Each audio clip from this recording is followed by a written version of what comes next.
Good afternoon, grade 3s. So today we're going to be looking at paragraphs as our topic for our English class. So the purpose of this lesson is to use concept maps to understand the structure of paragraphs and what they should include, and to understand what a concept map is and how it can be used to visually summarize different topics. So we're going to start off this lesson by creating a concept map about paragraphs, and we're going to look at, like I just said, what they should include and how to structure them. So has anyone ever made a concept map before? I have. Yeah.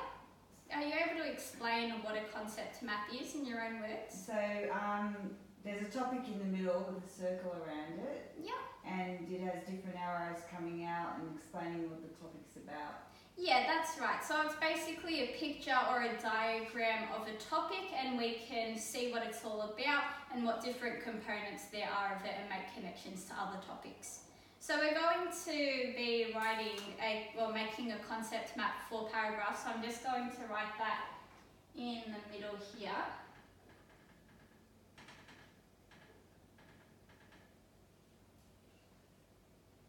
And I'm just going to hand out these worksheets.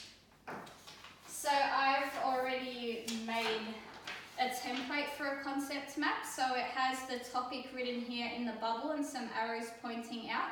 So I'm going to hand these out now, and I'll get you guys to take out your pens and pencils and just write paragraphs in the middle and copy down the responses as we go. So I'm going to ask you guys a few questions based on your prior knowledge of paragraphs. So is anyone able to tell me what a paragraph will look like or how long roughly it should be? Yep. Yeah.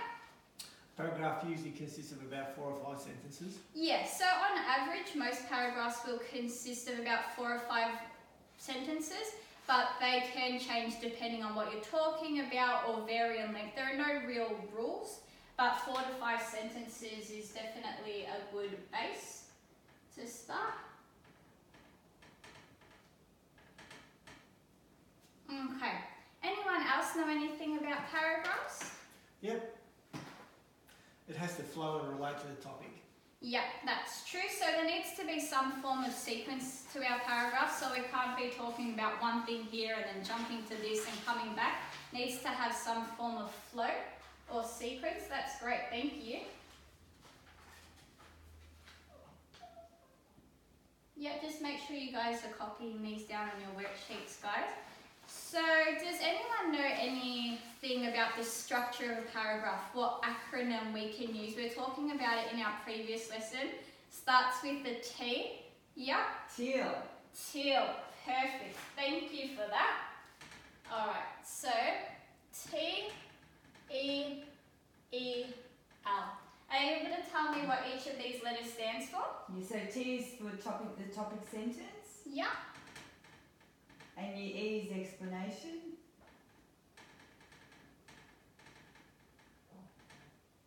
Then you have to give evidence, so that's the next E. And the L? And link. Perfect. So this is a really good structure that you guys can use to help you set up your paragraphs. So it has the topic sentence and then the explanation and evidence. These are our body sentences. And then we have our link, which is the concluding statement. So depending on what we're writing, if we're writing just a paragraph to respond to a question, we can use the link to link back to the topic sentence just to summarize the paragraph. Or alternatively, if you're writing an essay, you can use the link to not only summarize the paragraph, but also introduce the next topic. That was great, thank you for that. All right, anyone have anything else to add?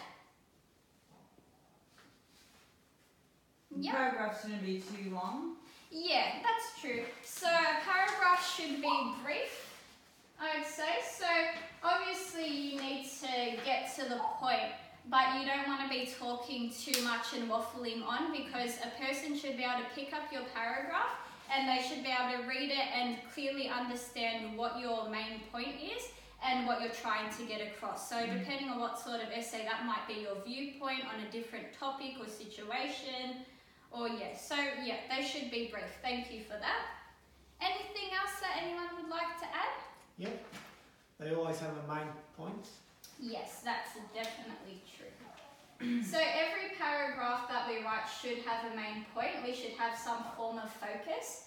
So like I said before, if we're writing an essay, obviously you're going to have more than one paragraph.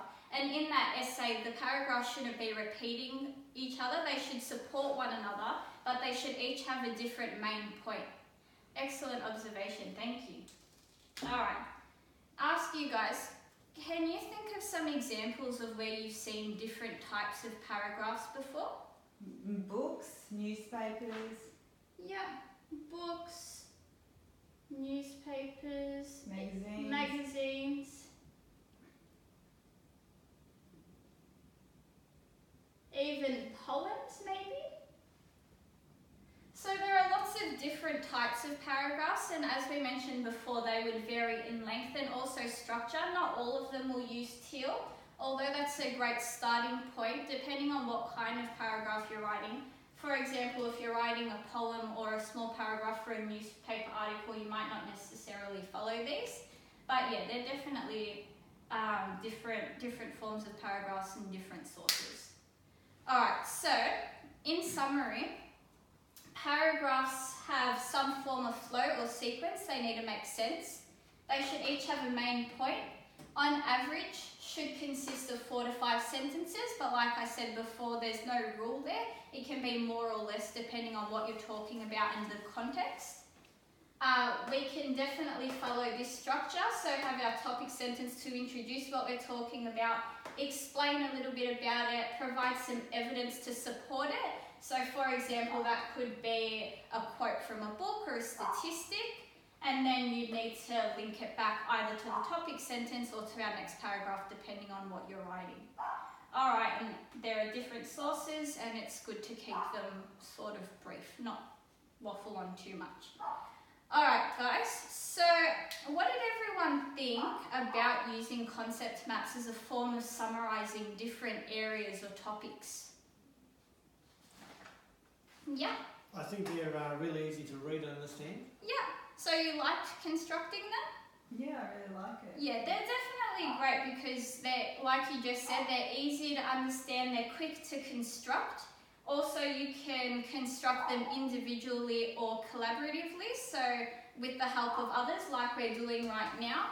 And yeah, it just provides a great visual summary, and I think it's a great way to be able to view the information instead of perhaps reading a massive paragraph about paragraphs. Sometimes it's nice to just be able to identify the main points like that. So really good. Another good thing about them is you can always come back to them and refer back to them, even add to them once you come a bit more comfortable and you further develop your knowledge of the content.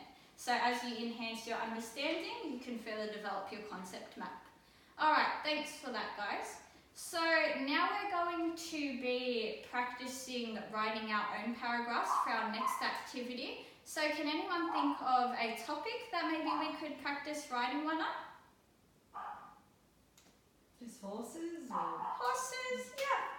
So you guys don't have to write one about horses, but that's definitely a good starting point. So you can just choose a topic that you would like to talk about horses. It might be a little bit about, I don't know, different types of horses, or where we might see horses like every day, like they're used in racing, also see them on farms, people go horse riding. You can take any aspect of it. So like we said before, it would have to have a main point, and this will be your opportunity to apply everything that we've learnt today. So about the structure and what a paragraph should include. So you should look at all of these points and refer back to your concept map to help you write your own paragraph.